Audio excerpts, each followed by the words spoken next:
Since 2015, Jared Stillman has rocked Nashville sports. That team freaking stinks. And now he's back. The takes are hotter than ever. I mean, let's be honest, he just can't coach. Welcome to Stillman and Company. Stillman and Company on the 440 Sports Network, presented by Hiller Plumbing, Heating, Cooling, and Electrical. Today here on the program on YouTube at Stillman & Co. Again, like and subscribe. Tell all of your friends. Again, it's the holiday season, and it would be a great gift if you just click that subscribe button. By the way, I forgot to do a little questionnaire. I was doing this earlier in the week. I'd like to continue to do this. In the comment section, I'd like for you to tell me what you liked about the radio show when it was Stillman and Company on 102.5 that you don't necessarily like about this show. So the other day I asked you what you liked about this.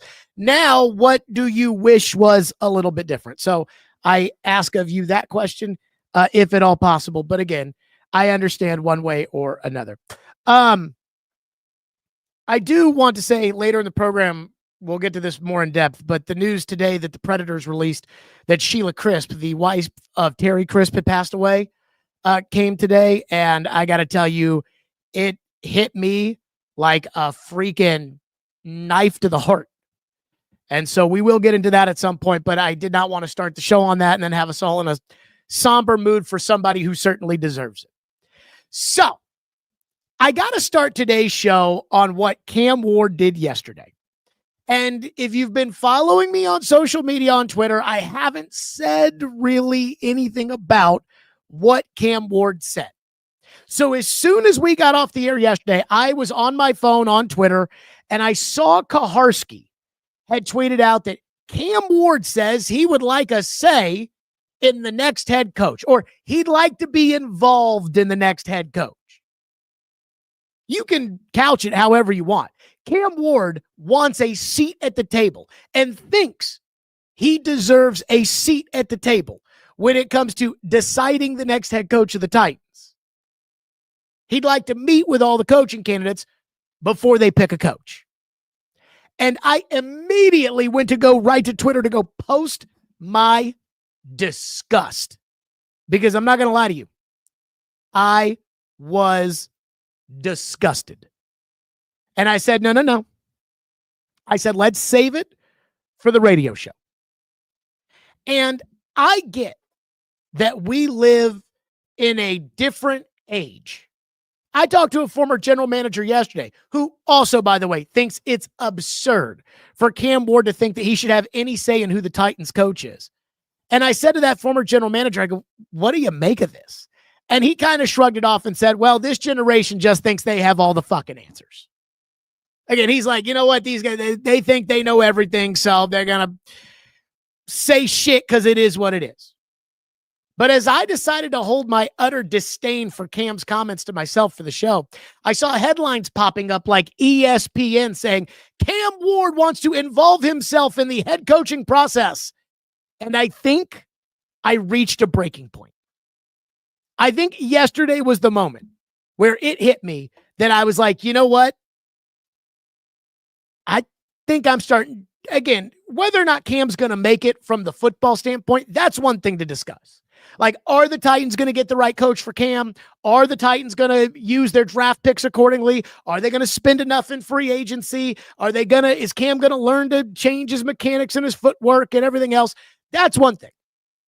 But the second part, like, can Cam actually be a leader, or is Cam just all talk? That yesterday was where I reached my breaking point. Because the Tennessee Titans have fostered an environment where Cam Ward thinks that he is better than he is entitled to things that veteran quarterbacks don't get, and I think the toothpaste has left the tube. Now, I come from a different generation than Cam Ward does, a different era. But on several occasions, Cam Ward, in my opinion, has shown a total disregard for the fact that he needs to earn his status in the NFL. Cam thinks because he was the number one pick in the draft, all of a sudden, he's Josh Allen.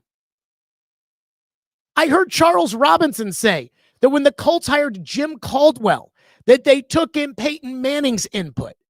But at that point, Peyton Manning had already won a Super Bowl. Peyton Manning had already won 3 league MVPs. Cam Ward right now has a lower QBR than Spencer Rattler. And this is what bothers me about the entire Cam Ward experience up into this point. It's been all talk and all pomp and circumstance and all cosplay for this imagination that he's Patrick Mahomes. And when it comes to actually walking the walk, it's like he's the second coming of Trey Lance. And I know all these people tell me how great a guy Cam is and how hard Cam works, but all I see when it comes to Cam is somebody who thinks he is entitled, somebody who is obsessed with themselves, and somebody who thinks, yeah, I've already made it. Here's the Cam Ward TV show that's streaming on Tubi.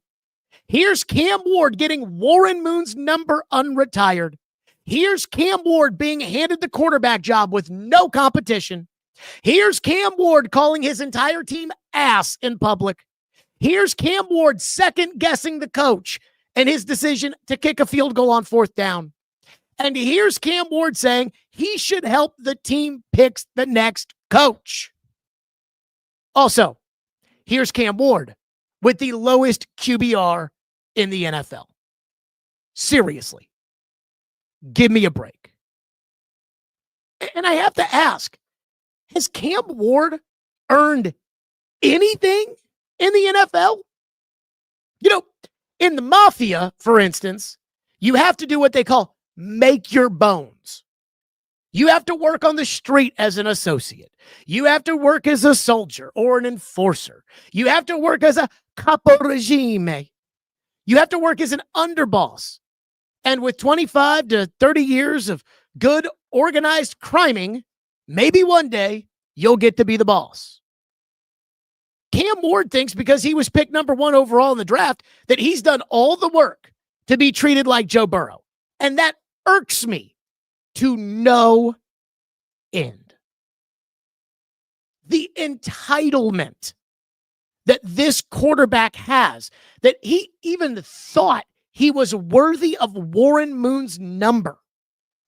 The entitlement that he's got the standing, that he can second guess the coach in front of the media. The entitlement that he believes he should help pick the next head coach. It is a total detachment from reality because they don't pay Cam to pick the coach, and they don't pay Cam to decide when to go for it on 4th down. They pay Cam to put the football where it's supposed to go, and right now, he's not very good at that. Well, Jared, he was picked number 1, and so he's the franchise, and they have to. I don't remember Caleb Williams getting a say about Ben Johnson. Did Drake May have a say when it came to Mike Vrabel? I don't think so. Why? Because that's not their jobs, and they haven't earned it. There are 4 number 1 picks that have made it to the Pro Football Hall of Fame at the quarterback position. Terry Bradshaw, Troy Aikman, John Elway, and Peyton Manning. That's it. Do you want to know what their relationships with their head coaches were like? Terry Bradshaw was benched by Chuck Noll and demanded a trade, and Chuck Noll laughed at him and said no. He walked into the office and he said to Chuck Noll, I'd like a trade, and Chuck Noll looked at him, no, because I'm the one who calls the shots around here, not you. Troy Aikman was benched by Jimmy Johnson in favor of Steve Berline for a playoff game. John Elway, he hated Dan Reeves. When Dan Reeves died, John Elway released a statement, and the statement basically said, yeah, I didn't really see eye to eye with Dan Reeves, but he was really important in my development now that I look back on it. I'll never forget that Super Bowl. Madden and Summerall were calling it when Reeves was the coach in Atlanta and they were playing Elway and the Broncos. And they were openly talking about the fact that Elway and Reeves hated each other. And this morning, I pulled up an old ESPN.com story. It was so old that when you pull it up, it like gives you the 2002 version of ESPN.com when the Colts hired Tony Dungy. And it was all Jim Irsay, Bill Polian, and Ray Anderson. And there was nothing in that entire article about, well, Jim Irsay talked to Peyton Manning, and Peyton Manning said that he wanted Tony Dungy. You want to know why? Because Jim Irsay didn't care what Peyton Manning thought. They didn't pay Peyton Manning to pick the coach.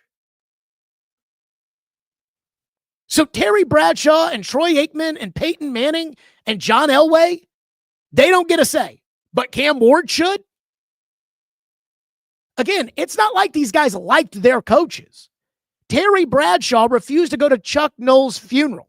And then after the fact, chalked it up to, well, I'm just not really a funeral guy. Uh-huh. And then there's this. Again, when it comes to Cam getting to pick the coach, does Jeffrey Simmons get a say too?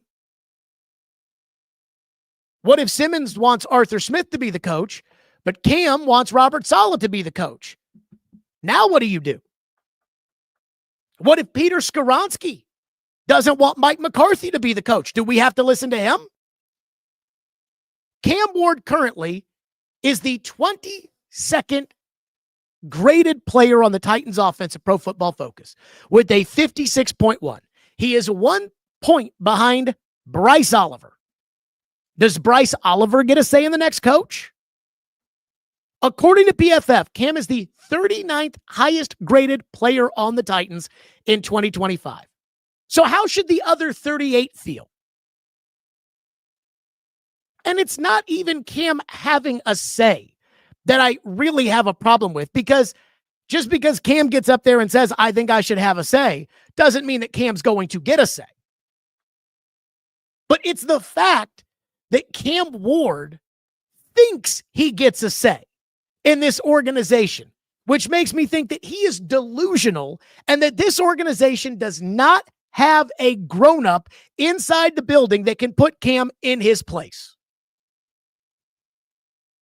Like, he thinks he should be involved in a coaching search? Based off of what? What history does Cam Ward have? What experience does Cam Ward have that would make him qualified to pick a head coach in the NFL? And I do laugh because there's a lot of people out there when it comes to Cam saying he'd like to be involved that are now really parsing this down to the exact phrasing, saying, no, he didn't say he thinks he should pick the coach. He thinks he should be involved. Let me ask you, what does that mean? Well, I think that Cam should sit down with the candidates and see if Cam likes the candidate or if Cam doesn't like the candidate, and then they should go from there. So if you're Chad Brinker and you have been tasked to hire the next head coach of the Titans, and you spent 7 years or however many years it was in Green Bay with Mike McCarthy, and you think Mike McCarthy is the right guy for this job, but Cam says, I don't like Mike McCarthy, you're now not going to hire Mike McCarthy? Well, Jared, these guys are tied at the hip, and the success of this is going to depend on the success of Cam. And again, Terry Bradshaw was successful. He didn't like his coach.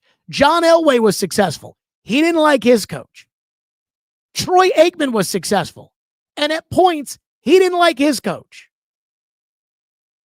So I cannot believe the audacity that Cam Ward has to think that he is entitled to pick the next head coach of the Tennessee Titans when he has the lowest QBR in the NFL. It's crazy. I don't understand it. But Cam thinks that it's mildly appropriate for him to even opine that he should be involved in the coaching search. Again, they don't pay you to do that, Cam. They pay other people to do that. And here's the other thing. What if Marcus Mariota got a say when the Titans went looking for a coach in 2018? Because Marcus Mariota at the podium after the Titans lost to New England in the playoff game went to the wall for Mike Mularkey. I guess Marcus didn't get a say. And it's easy to look back on it now and say, why would you give Marcus a say? I mean, Marcus wasn't that important. But Marcus was to this organization at that time what Cam Ward is now. But at that time, they weren't unretiring numbers for Mariota. And that's what I am just ashamed of with this organization. Again, I think people are going to think this is a Cam Ward thing. That if somebody else was drafted number 1 and they went up there and they said, I think I should get to pick the coach, that I would not have a problem with it, but it's only because it's Cam Ward. No. My problem is the fact that in a real football organization, one in which there is a chain of command, one in which there is leadership, one in which there are real expectations, in a real football organization, you don't let the rookie who stinks pick the head coach. And you don't even let the rookie who stinks think that he should even opine that he should pick the head coach. It reminds me of a story that Floyd once told me and later ended up in the Seth Wickersham book about the New England Patriots. So it's funny because I remember Floyd telling me the story, and you know how it is with old people and stories. And he was like, I think there was a defensive lineman who said when we were in New England that we have the best defensive line in the league, and that Belichick called him up in front of everybody and said, you've never evaluated people before. You've never just read this guy the riot act. And apparently it was right church, wrong pew. So this is from the Seth Wickersham book, It's Better to Be Feared. Quote, in camp, safety Brandon Merriweather, a rookie first-round pick out of Miami, lined up over Wes Welker. He told the Boston Herald it was an honor to cover, quote, one of the best slot receivers in the league. An innocuous compliment. But in a team meeting the next day, Belichick read the quote aloud and said, Brandon Merriweather thinks Wes Welker is one of the best slot receivers in the league. How the fuck would Brandon Merriweather know? You don't know anything, so shut the fuck up. Again, Bill Belichick's a little out there right now. I think we can all agree. But at his peak, Belichick was good, especially when it came to discipline. Belichick held everybody to the same standard. Everybody was accountable. Chad Ochocinco says when he got to the Patriots and he saw Belichick just ripping Tom Brady's ass in a film session, he said, wow, it's different here. They're even going to get on Tom Brady. And that's Tom fucking Brady, the greatest player who ever lived, with 3 Super Bowls and 4 more to come. And Belichick still made sure that he knew his place in the organization.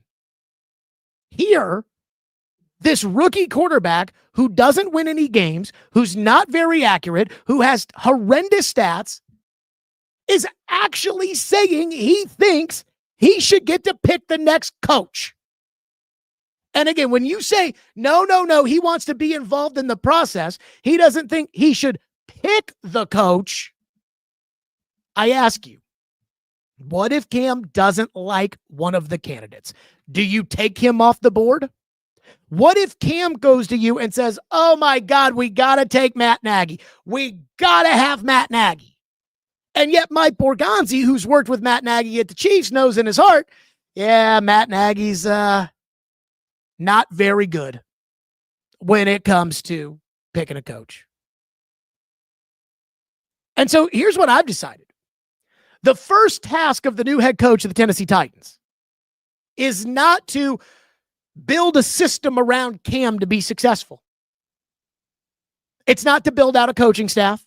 It's not to hunker down with Mike Borgonzi and figure out what they need to do with the roster. It's not to go kiss Amy and Chad Brinker's butt. It's not to sell PSLs to the new stadium. The first job of the new head coach, because Amy Adams Strunk hasn't done this, Chad Brinker hasn't done this, Mike Borgonzi hasn't done this, and Brian Callahan didn't do this. The first task of the new head coach should be to tell Cam Ward to shut the fuck up. The same way that Bill Belichick told Brandon Merriweather, you don't know anything, so shut the fuck up. Cam Ward needs to play better. Cam Ward needs to worry again about his job, which is when you say hike and the ball comes to you, you are going to try to throw the ball where it's supposed to go. And Cam has not been very good at throwing the ball where it needs to go. I cannot believe how many people actually think Cam Ward has earned a seat at the table. I mean, why wouldn't you want Cam to be involved? Cam should have a seat at the table. Based off of what? How many coaches has Cam Ward hired in his career? 0. How many times has Cam Ward been involved in a process that hires a coach? 0. How many coaches in the NFL does Cam Ward know? 1, 2? So that's the first task of the new coach. Somebody has got to rip out this entitlement from Cam Ward. Somebody has got to try to put the toothpaste back in the tube, because all I see is a cocky quarterback who thinks he can tell everybody what to do, thinks he's entitled to a Hall of Famer's retired number, thinks that he should be able to second guess the coach publicly, and thinks that he should be part of the decision-making process for the next coach. And he also happens to currently be the worst quarterback in the NFL. Anybody else see a problem with this? Again, are we going to let Jeffrey Simmons pick the coach? We're going to let Peter Skoronski pick the coach? Or are we just going to let Cam because they picked him number 1? Cam hasn't done anything good since being picked number 1, but he was picked number 1, and we unretired Warren Moon's number for him, so let's just go ahead and let him do whatever he wants. Why do we make Cam the coach? Why, if we want the coach to get along with Cam, why even worry about that? Let's just make Cam the coach. That's what I think they should do. I think they should just go ahead and make Cam the coach. So there you go. That's the first thing. And I cannot tell you how just I'm trying to think of the right way to say this. Offended I am for Cam Ward to think that he deserves a seat at the table when it comes to the next coach. Like, I'm not only offended that Cam Ward thinks he deserves a seat at the table, I'm offended that he thinks he can go public with that. Like, how dare you? Go learn on how to throw the ball to the receivers. Once you figure that out, then maybe we'll let you opine a little bit on what should happen with coach. It's such a joke. Such a fucking joke. So that's the first thing. And we'll get right into reaction on that, because I do have takes on the coaching market and everything else, but a lot of people want to weigh in on this. First, though, I do want to tell everybody out there about Hiller Plumbing, Heating, Cooling, and Electrical here on the program. Hiller Plumbing, Heating, Cooling, and Electrical. They've been in business since 1990. They are family owned and operated with 100% satisfaction of happy you'll be or the service is free. If a customer is not pleased with the work performed, Hiller will make it right. Learn more at happyhiller.com, where professional, experienced, trustworthy technicians come into your home and leave it clean and better than they found it. Care is their core value, where they believe that when they care about others, everybody wins. We'll take care of the customer on every job, every time. I know this because I use Hiller at my home. I love them. That's Hiller Plumbing, Heating, Cooling, and Electrical, proud supporters of the Nashville Predators, the Vanderbilt Commodores, and the Tennessee Volunteers. That's Hiller. Call the Happy Face Truck today. I also do just want to point out, could you imagine if Marcus Mariota had vouched for Mike Vrabel to be the coach and then Mike Vrabel benched him? Because that's what you're asking Cam Ward to do, is to vouch for the next coach. And the next coach might be in a position where he's out there saying, guys, this guy's not very good. We need to bench him. You know, I was talking about this last year. I did a show in Minnesota before the Titans played the Vikings, and the Titans were so bad at the time that it really turned into a discussion about quarterbacks and stable organizations and things like that. And I was talking at the time to the host, a buddy of mine, Matt Collar, and I said to Matt, I go, give me a coaching candidate, a guy who, if he ends up being a head coach, it wouldn't shock anybody. And Matt said, Bobby Slowick. I said, okay, Bobby Slowick. Bobby Slowick is going to interview for a job. And he interviewed for head coaching jobs. And in the case of a team that just drafted a quarterback, they'll go into that building and they will say, right then and there, they will look at it and they will say, oh, I can work with him. He's great. Because it's one of 32 jobs. They'll lie. Because they want to be head coach. Because they want to get paid millions of dollars. Because deep down inside, they want to go to the restaurant and they want people to say, oh my God, it's the coach. They've dreamed of this. So, again, the idea that a quarterback who, A, has no experience picking coaches, has no resume that says that he should be any part of this, and B, sucks, thinks that he should be able to pick the coach is just absurd. Lucen said, is this even live? Yes, it is. So there you go. Let's get to some of your reaction as I promised. War Kitten says, if scam. I love how the pro-cam people are all just like the little emoji, and then the anti-cam people call him Scam Ward. If Scam wrote a list of coaches he wanted and they say throw it away, he would overthrow the trash can. Not bad. One person says, Jared likes his black players to know their place and shut the fuck up and play ball. I didn't say that. I don't think the white players should get a say on who the coach is. I wasn't a big Ran Carthon fan by any stretch of the imagination. But when they went looking for a coach, I never said, you know who shouldn't be involved in the coaching process? Ran Carthon. No, Ran Carthon should have been involved in the coaching process at the time because he was the general manager. Again, I pulled up the story from when the Colts hired Tony Dungy in 2001. And Peyton Manning had already established himself as a top-of-the-league quarterback. At that point, the top-of-the-league quarterbacks in the NFL were Rich Gannon, Brett Favre, Peyton Manning, and a couple of other guys here and there. Brady had not really become Brady at that point. Rivers and Breeze were still, I think Rivers was still in college at the time. Manning was considered one of the top quarterbacks in the league, if not the top quarterback in the league, and that offense was considered the top offense in the league. And Peyton didn't get a say. The names involved in the coaching search, Jim Irsay, Bill Polian, the general manager, and Ray Anderson, the team president. The people that should be qualified to pick a head coach.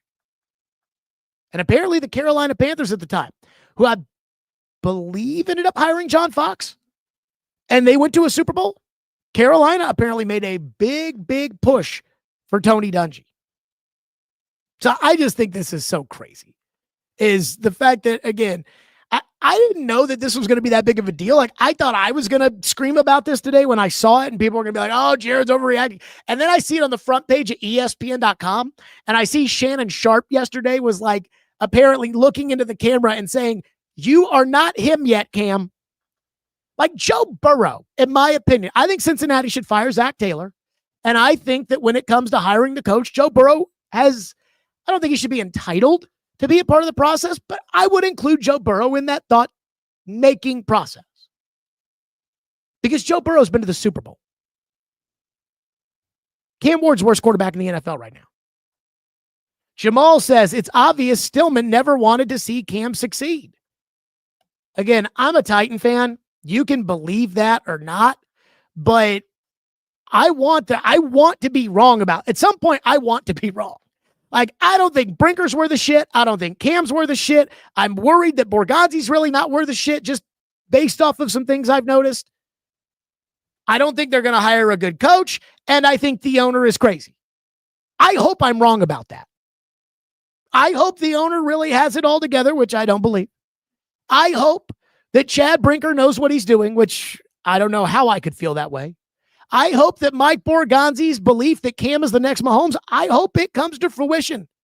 I was listening to Boston radio today, and they were talking about the best path in the playoffs for the Patriots. Are the Patriots better off to get the 2 seed and play at home on wild card weekend against the Texans, or are they better off to not win the division and go on the road to Pittsburgh in the first round of the playoffs? And as I heard that, I thought to myself, gosh, I'll tell you, I miss the days when we used to talk about the Titans and the hierarchy of the AFC. When we used to talk about the Titans and Kansas City and Buffalo and Baltimore and Cincinnati. I miss those days. So you can say, oh, yeah, no, Jared doesn't want Cam to succeed. No. Jared would love for Cam to succeed. I just don't think Cam is very good. And I just don't think that a rookie quarterback should have a say in who the head coach is going to be. Brian says the Titans don't have anyone qualified to pick the next coach. Brinker is a moron and a stank. Borgonzi, we don't even know if he is the one picking the players. And Nihil is just a moron that shouldn't. Now, I think that's a different discussion. Like, again, whether or not the people that are in the positions to pick the coach should be the ones picking the coach, than it is should the rookie quarterback who stinks be picking the coach. I mean, I remember when Cam said that he thought they should have gone for it. I think it was against Jacksonville. He said he thinks they should have gone for it after Mike McCoy didn't go for it. And Cam was like, yeah, I think we should have gone for it. What do we have to lose? And I talked to somebody in the NFL who said that if he was the general manager, he would call Cam into the office at 6 a.m. that Monday morning and say, hey, we don't pay you to coach. And that would be the only conversation they'd have about it. Again, do you think Mike Vrabel, and look, Vrabel has his own faults. We all know this. Do you think Mike Vrabel would ever let a player say, yeah, I think we should have gone for it on fourth down, and I think Coach Vrabel fucked it up? You know the answer to that. But again, when it comes to Cam and it comes to the Titans have just decided that he's the next Mahomes, and they're going to treat him like that, regardless if he ever shows that he is that way or not, which I think is crazy. Cam Ward picking the coach. Unbelievable. Just unbelievable. I love the again, let's throw that Belichick one up there again. Brandon Merriweather. Brandon Merriweather said it was an honor to cover one of the best slot receivers in the league. In a team meeting the next day, Belichick read the quote aloud and said, Brandon Merriweather thinks Wes Welker is one of the best slot receivers in the league. How the fuck would Brandon Merriweather know? You don't know anything, so shut the fuck up. And let me say this. I don't think I should get a say in picking the coach. I think I'm probably more qualified to do that than Cam is.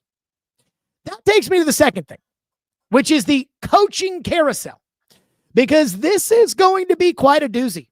So now we're starting to hear the season is really winding down. You know, the big games with teams like Denver and New England and Buffalo and between Jacksonville and Houston and the Ravens and the Steelers. Like, if you are still in it, then there is some juice left in the season. But for the most part, the season is winding down. That's why the Dolphins are benching Tua. That's why the Jets are benching their quarterbacks and going with Brady Cook, because it's like, well, we're just going to play out the last 3 games and move on. And this is when you start to see the movement on the coaching cycle. Now, we already know that 2 jobs are going to come open, Tennessee and the New York Giants, because those jobs are already open. So then I went over the rest of the league. I think there are 4 jobs on top of the 2 that are already open that are going to come open. I think Arizona will fire Jonathan Gannon.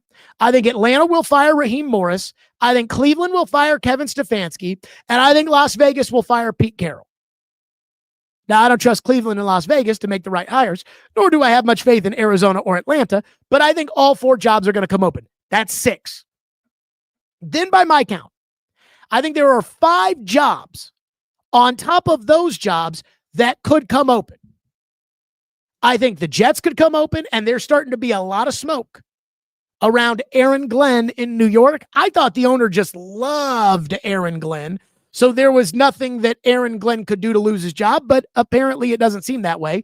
So the Jets, Tampa Bay, Pittsburgh, Cincinnati, Miami.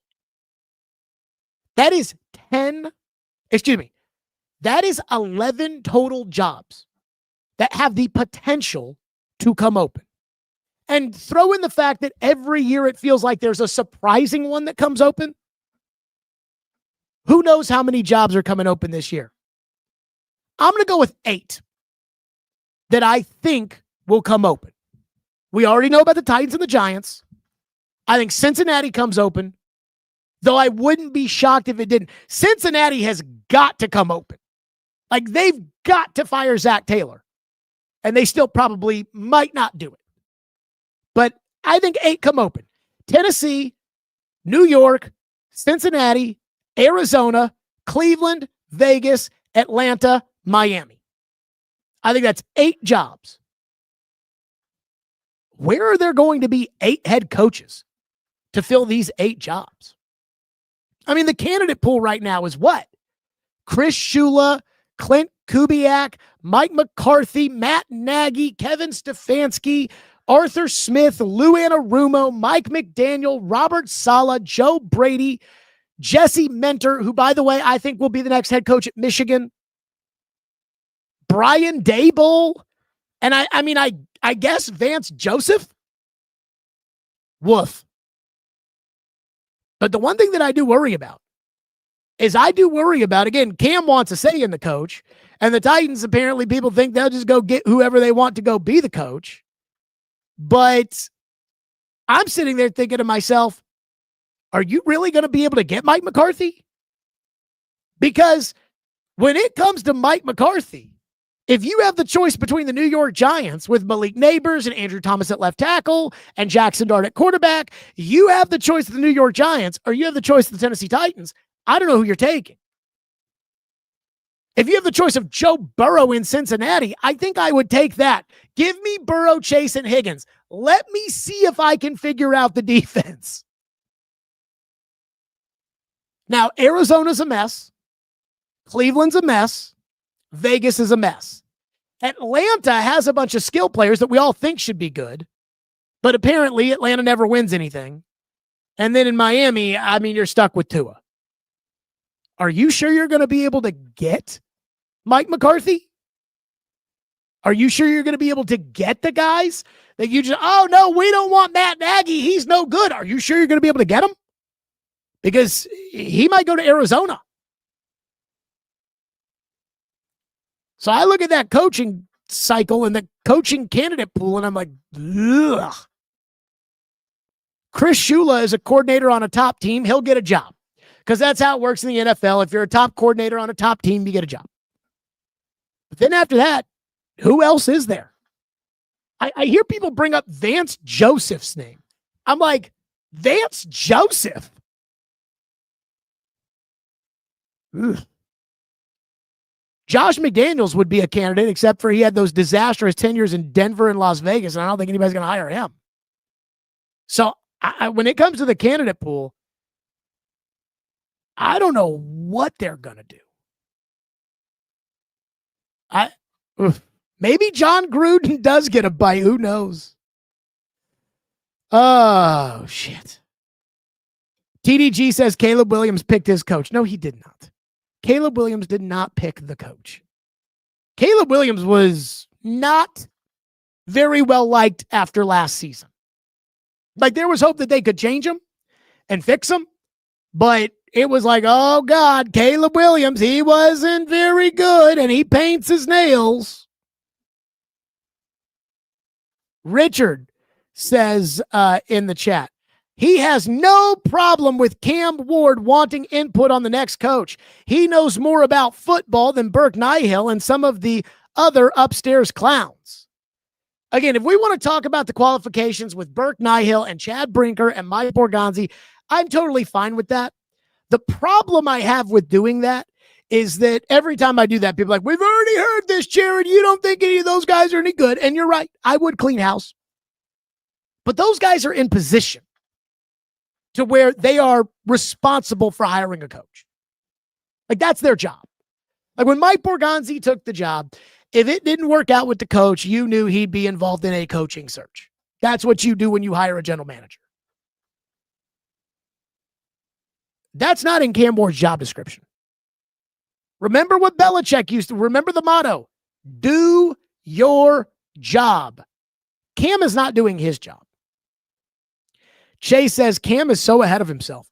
And not only is Cam so ahead of himself, but I have this like secondhand embarrassment that he doesn't realize how foolish it sounds when he, with the lowest QBR in the NFL, is up there saying, yeah, I think I should be a part of the committee that picks the coach. Again, I know he says he just wants to be involved. He doesn't want to pick the coach himself. But I have to ask, if he doesn't want to play for a coach, is his expectation with his involvement in the coaching search, is his expectation that they are just going to say, oh, well, Cam doesn't like this guy, but we're going to hire him anyways, and he's going to say, okay? Or is his expectation that, no, I didn't really hit it off with Mike McCarthy, and so don't hire him? Again, this is not a partnership. This is not a partnership. A young quarterback and a head coach, it is not a partnership. Just like right now, my relationship with my son, it is not a partnership. My son does not call the shots. I do. So when I hear this stuff about a young quarterback getting a say-so in a head coach, when he knows nothing about being head coach, and he's not even good at his own job, I'm shocked how many of you aren't offended by that. Jamal says, I'm so glad we have reached the point where all you that never wanted Cam can't fake it anymore. Well, Jamal, I hate to say it, but for all of us that never wanted Cam hasn't done a very good job of making us regret that opinion. Like, I just don't understand when it comes to you people out there that think it's all personal.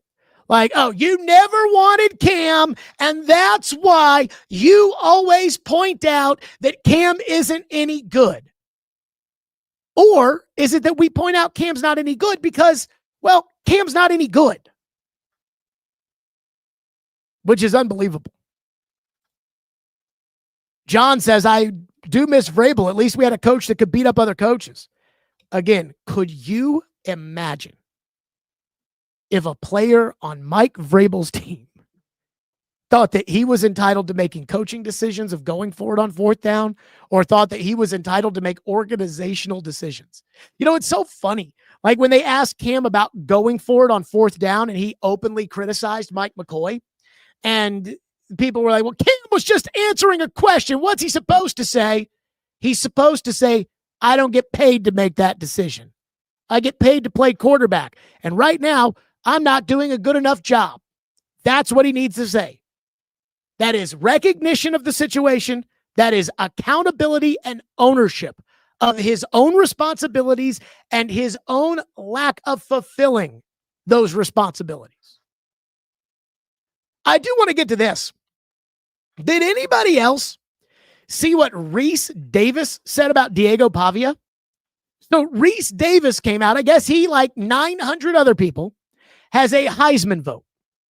And Rece Davis came out and said that Diego Pavia's behavior after losing the Heisman Trophy makes him regret his Heisman vote.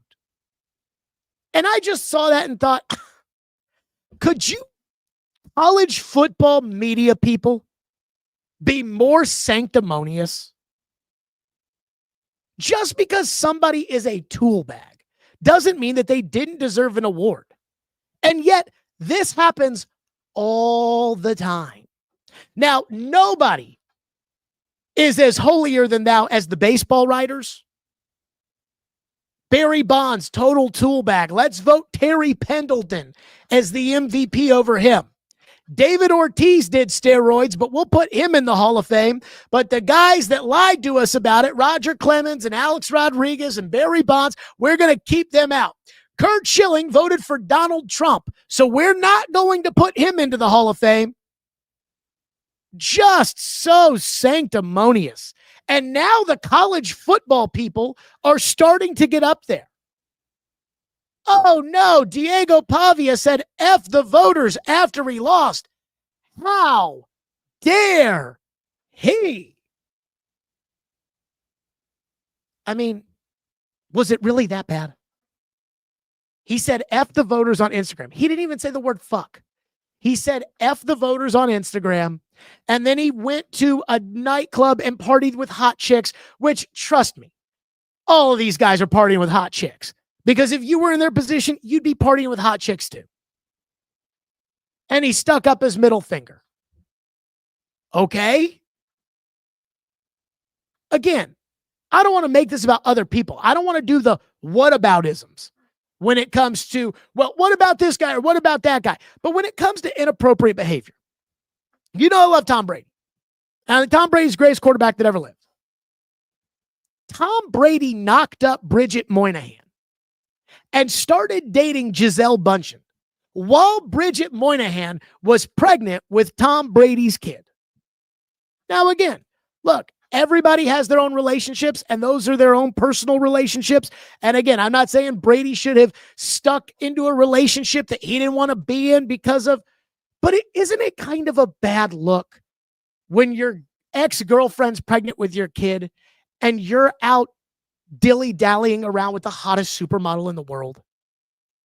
So if I had to judge somebody's personality, would I look at Diego Pavia saying, F the voters who didn't vote for me, and say, bad guy, but then look at all these other tool bags across sports and say, well, you know, that doesn't count? Rece Davis. And I have to say, this holier-than-thou attitude that the people at College Game Day have, it's starting to get on me a lot.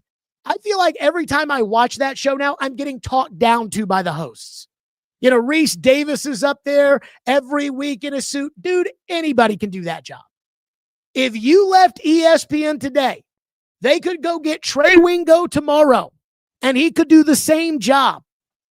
You got Nick Saban and McAfee up there on the set, just kowtowing to Belichick and talking about how Belichick needs more time at North Carolina. And it's not fair to ask Belichick to win right away when Curt Cignetti's having no trouble winning right away, because in college football in 2025, you don't need 8 years to build your program.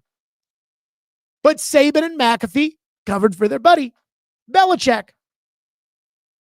And then Saban and Kirk Herbstreit covered for their buddy, Lane Kiffin.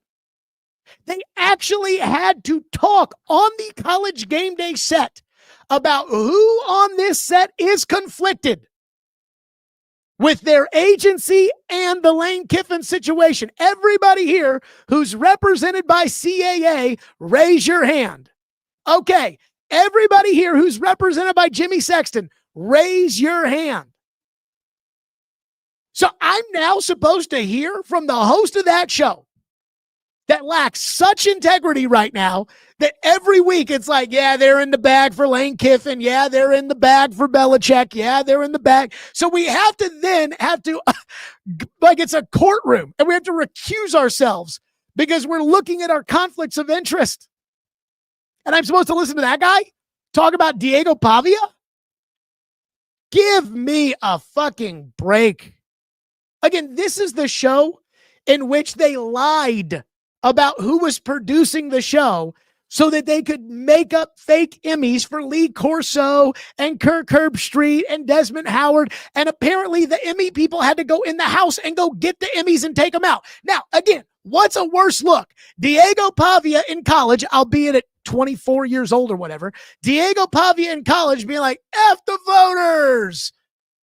Or the Emmy people having to go into your home to take your Emmy out because you lied about it.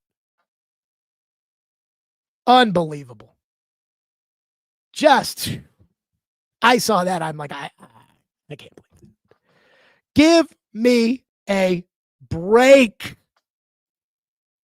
Rece Davis. Who's excited for Thursday Night Football tonight? I am. The Rams and the Seahawks. Now, again, remember, there used to be a rule when it came to Thursday Night Football that every team had to play, and all teams only played one Thursday night game. And a couple of years ago, the NFL got rid of the one Thursday night game rule. In fact, it was the Titans who ended up with 2 Thursday night games. If you remember, they played Dallas on a Thursday night at home, and they played Green Bay on a Thursday night on the road. Apparently, the NFL scheduling computers kept spitting out Jets-Packers, but they wanted to give Amazon a better game, so they gave them Titans-Packers, because at one point, people used to watch the Titans. And now, because people don't want to watch the Titans, they have a new rule that is Not everybody has to play on Thursday night. So the Rams, who played earlier this year against the 49ers on Thursday night, they're playing on Thursday night this week.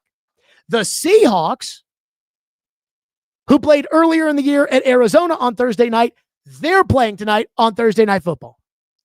And this is Sam Darnold versus his kryptonite. I don't know what it is about Chris Shula and Sean McVay and the LA Rams, but for some reason, they've got Sam Darnold's number. When Sam Darnold plays everybody else, he is Michael Jordan. And when he plays the LA Rams, he's Montel Jordan. I am fascinated to see if Sam Darnold is going to have a revenge game, a bounce back game, or at least a game that says, I'm not afraid of the LA Rams. Because what's crazy about the NFL this year is a lot of the usual suspects are either out of it, like Kansas City, like Cincinnati, or they're kind of on the verge of being out of it, like Baltimore, like Detroit. So I'm looking at the NFL playoff picture, and I'm actually thinking, who can win the Super Bowl? And right now, the team that I feel the most comfortable saying can win the Super Bowl is the LA Rams. Now, the LA Rams lost to Carolina a couple of weeks ago. But right now, I feel like the Rams are probably the favorite. But after that, do you really think Denver can win the Super Bowl? You really think Bo Nix can hoist the Lombardi trophy? New England, they've got Drake May. He's awesome, but it feels like he's a little too young, and it feels like Vrabel's going to get his ass in the way of everything. I can't see New England this year winning the Super Bowl. Houston's got a great defense, but their offense stinks. I can't see Jacksonville winning the Super Bowl. I can't see Pittsburgh winning the Super Bowl. Who in the NFC? Micah Parsons is hurt now in Green Bay. They may not even make the playoffs. Can you really bank on Chicago? So I look at it and I'm like, you know what? If Sam Darnold can beat the Rams, Sam Darnold can get to the Super Bowl. And I don't know if Sam Darnold can beat the Rams. I saw Sam Darnold play him in the playoffs. I saw Sam Darnold play him the first time this year when he threw the 4 picks. I mean, he may just not be good enough to beat the Rams. I don't know. But if he can beat the Rams, all of a sudden Seattle goes to the number 1 seed in the NFC. And it's hard not to see Seattle or the Rams being the team that comes out of the NFC. And again, I don't know if I see an AFC team winning the Super Bowl. So I think I look at tonight's game and I'm like, this kind of feels like an NFC championship game preview, or at least kind of the game that highlights who's the best team in the NFC, who's going to go to the Super Bowl. And I'm just going to tell you, if Sam Darnold wins the Super Bowl after you people told me that Sam Darnold sucked, you ain't never going to hear me shut up about it. John says that would be fitting for us. Vrabel wins the Super Bowl in his first year. You know, if Vrabel and New England goes to the Super Bowl and they play Seattle and Darnold, I'll be bragging about how right I was about Darnold. And you people will be like, but you didn't want Mike Vrabel, and look at him. Kevin already said it. Vrabel versus Darnold Super Bowl would make Jared's head explode. I'm just going to tell you. If Seattle, and I don't think Seattle's going to get to the Super Bowl, and I don't think Seattle's going to win the Super Bowl. But if they can beat the Rams, then they have to be the favorite in the NFC. And if they are the favorite in the NFC and they go to the Super Bowl, you think they're going to lose the Broncos? Think they're going to, maybe Buffalo. Again, Buffalo is so poorly coached. But they do have Josh Allen. So I am excited for Thursday Night Football. This is a game I want to watch. And with that takes us to our Thursday night sermon here on the program. And as I always say with Thursday Night Football, we get the church started with our Thursday night sermon. Number one, with Kansas City and Cincinnati out and eliminated, and Baltimore currently 9th in the AFC, Green Bay in the NFC is screwed without Micah Parsons. If the playoffs started today, Detroit would be on the outside looking in. The Eagles are in the midst of total chaos. Am I wrong for saying outside of the Rams and outside of the Seahawks, I don't even know who's good in the NFL? I mean, it does feel like Denver is good, but Knicks? New England, they looked good, and then all of a sudden they fell apart in the second half against Buffalo. The Houston Texans, I think, have a shot because they've got a Baltimore Ravens Ray Lewis-like defense, and I think they've realized that's how they're going to win games. But when it comes to the way it used to be, where you always knew, oh, Kansas City, they'll be there. Baltimore, they'll be there. Cincinnati, they'll be there. I don't know if we've got that. Is San Francisco good? I don't know. This year is an odd year, which should actually make the playoffs even more exciting. Can I get an amen? Number two, how about Liam Cohen and the Jacksonville Jaguars at 10-4? I know everybody, when it comes to Coach of the Year, talks about Vrabel and Ben Johnson, but 2 years ago, this guy was the offensive coordinator at Kentucky. I remember talking to Liam Cohen before the draft about Will Levis, and he was telling me about how Will Levis is such a good guy, such a leader, such a likable guy, that Will Levis's academic advisor from Penn State drove down to Indianapolis to watch him throw at the combine because Liam Cohen was trying to tell me, you want to take this guy. And now, 2 years later, he's 10-4. They took over a team that last year was 4-13. And not only that, but Jacksonville is doing it without the second pick in the draft who tore his ACL. And the reason I don't think people are saying enough about the job Cohen is doing in Jacksonville, and people are not talking about Jacksonville, and they're not highlighting Jacksonville, is for the same reason that when the Titans are good, they don't talk about them. Because it's Jacksonville. I still expect the Texans to win the AFC South. And I think the Texans are the best team in the AFC South. But Jacksonville is 10-4. And I know they're going to win at least 11 games this year because they're going to beat the Titans. How about the job Liam Cohen has done? Can I get an amen? Number three, it seems like nobody wants to win the NFC South. And to be honest with you, I don't even know which franchise I look at in that division and I say, man, I'll tell you, they've got things going in the right direction. I felt like earlier in the year Tampa Bay did, when I felt like Baker Mayfield had crossed the Rubicon into becoming a franchise quarterback. Except since then, Tampa Bay has been disorganized and old and losing games that they should win. Mike Evans is old and was hurt for most of the year. Chris Godwin hurt for most of the year. That offensive line is a mess. Their defense, which was once dominant, is nothing like it used to be. I don't know if I'd like to be Tampa. Everybody was singing the praises of Carolina, but every time people start to get high on the Carolina scent, they go out and do something stupid like lose to the Saints.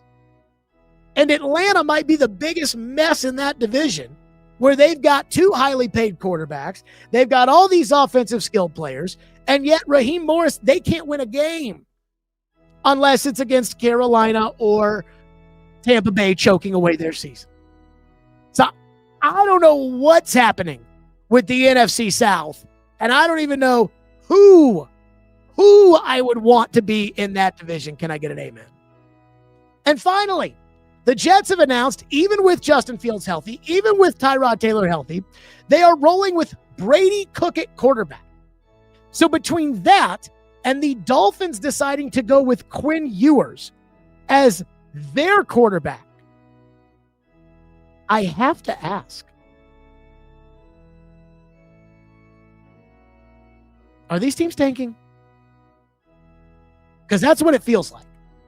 Well, our season's over, and we know we're not going to. Let's just make sure we get the highest draft pick possible. Play Brady Cook. Can I get an amen? And that's our Thursday night sermon. Again, Thursday Night Football. Very, very excited for tonight's game between the Rams and the Seahawks. I do wonder if my Canadian in-laws who are in town, I do wonder if they are prepared for football on Thursday night, because that's what's going to happen. Football on Friday night. We are going to the hockey game on Saturday night, but we'll be watching football then. And then, of course, football on Sunday and Monday. Okay. I want to wrap up the show talking about news today that I was not expecting by any stretch of the imagination to come down the pipe. I saw it on Instagram, a post from the Predators that Sheila Crisp, the wife of Terry Crisp, had passed away. I knew Sheila was battling cancer. I had seen Crispy a couple of weeks ago.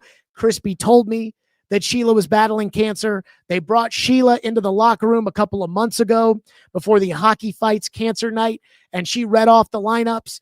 UC Soros wore a goalie mask that had Sheila Crisp on it, amongst others, including Aaron Donnick. First of all, let me just say this about the situation with the Predators. It is absolutely crushing to know that within the last year, we have lost in this town two people that are the quality and caliber of people that Aaron Donnick and Sheila Crisp were. It is absolutely gut-wrenching and heartbreaking. On the Sheila front, I knew Sheila Crisp. I did not know her that well. I did know her. And we'd say each other and we'd talk and we'd say, hey. And let me tell you something about Sheila Crisp. That woman, put Terry Crisp in his place every day, I'm going to guess for 50 or 60 years. However long they were together for, you knew, just by knowing Sheila, you knew who the boss was. It was Sheila Crisp. And there is nobody, when it came to talking shit, that I enjoyed talking shit with more than Sheila Crisp. I'll never forget after the Predators beat Anaheim to go to the Cup final in 2017. And there was this big party on the street, and there was this big party on Broadway. And so we were going party to party or whatever. And I'm walking up to catch an Uber to go to another, hangout or whatever. And the garage door at the arena opens, and it's Crispy in the passenger seat, and Sheila's driving. And Crispy rolls down the window, and he and I start talking. And Sheila, it's like 1 a.m. And Sheila looks over, and she goes, enough, Terry, let's go home. And they went home, and I still laugh about that to this day. Sheila Crisp was a great person. And not only was she a great person, but she had her crew of friends, and she was as loyal to those people as anybody could possibly be. When I saw the statement from the Predators about Sheila's passing, it went through me like a knife. It hit my heart. Because not only on one hand was I thinking about the person we lost in Sheila Crisp, but I'm thinking about old Crispy, who is everything you see on TV, everything that you've known for 30 years about Terry Crisp. He is that guy. My dad has been around, over the last 10 years when we went from just typical sports fans to having a son who hosted a very popular sports show. And my dad got along great with Floyd, and my dad would meet team presidents, and he'd meet general managers and coaches. And one time we ran into Ryan Tannehill. We were on the same flight as him, and my dad got to meet Ryan Tannehill. And, I was talking to Tannehill for a little bit. I introduced him to my dad, and my dad was like, oh man, that Tannehill, he's the nicest guy I've ever met. But the one guy over the years that my dad is like, I have got to meet that guy, was Terry Crisp. My dad loves Crispy. Everybody loves Crispy. And I've gotten to meet, on occasion, Crispy's family. And when it comes to Crispy and his family, they're great people. They love everything about this community. And I do worry about Crispy without Sheila, because I know how important she was to him. And so I just wanted to take a second to talk about the person we lost in Sheila Crisp, and the guy in the family that I am going to pray for in Terry Crisp and his family, and just how heartbroken I am. That's going to do it for us. Again, I don't say this a lot when it comes to prayers because I am kind of religious. I'm not a super religious person. Sometimes I feel like when people say thoughts and prayers, it feels a little disingenuous. So I usually try to say, hey, I'm keeping you and your family in my thoughts. I really do think that Terry Crisp and the Crisp family and Sheila Crisp, those are people that I want to keep not only in my thoughts, but also my prayers. So, Crispy, we're thinking about you. We love you. We love Sheila, and there will never be another one like her. That's it for us. Stillman and Company. We'll see everybody live tomorrow, too.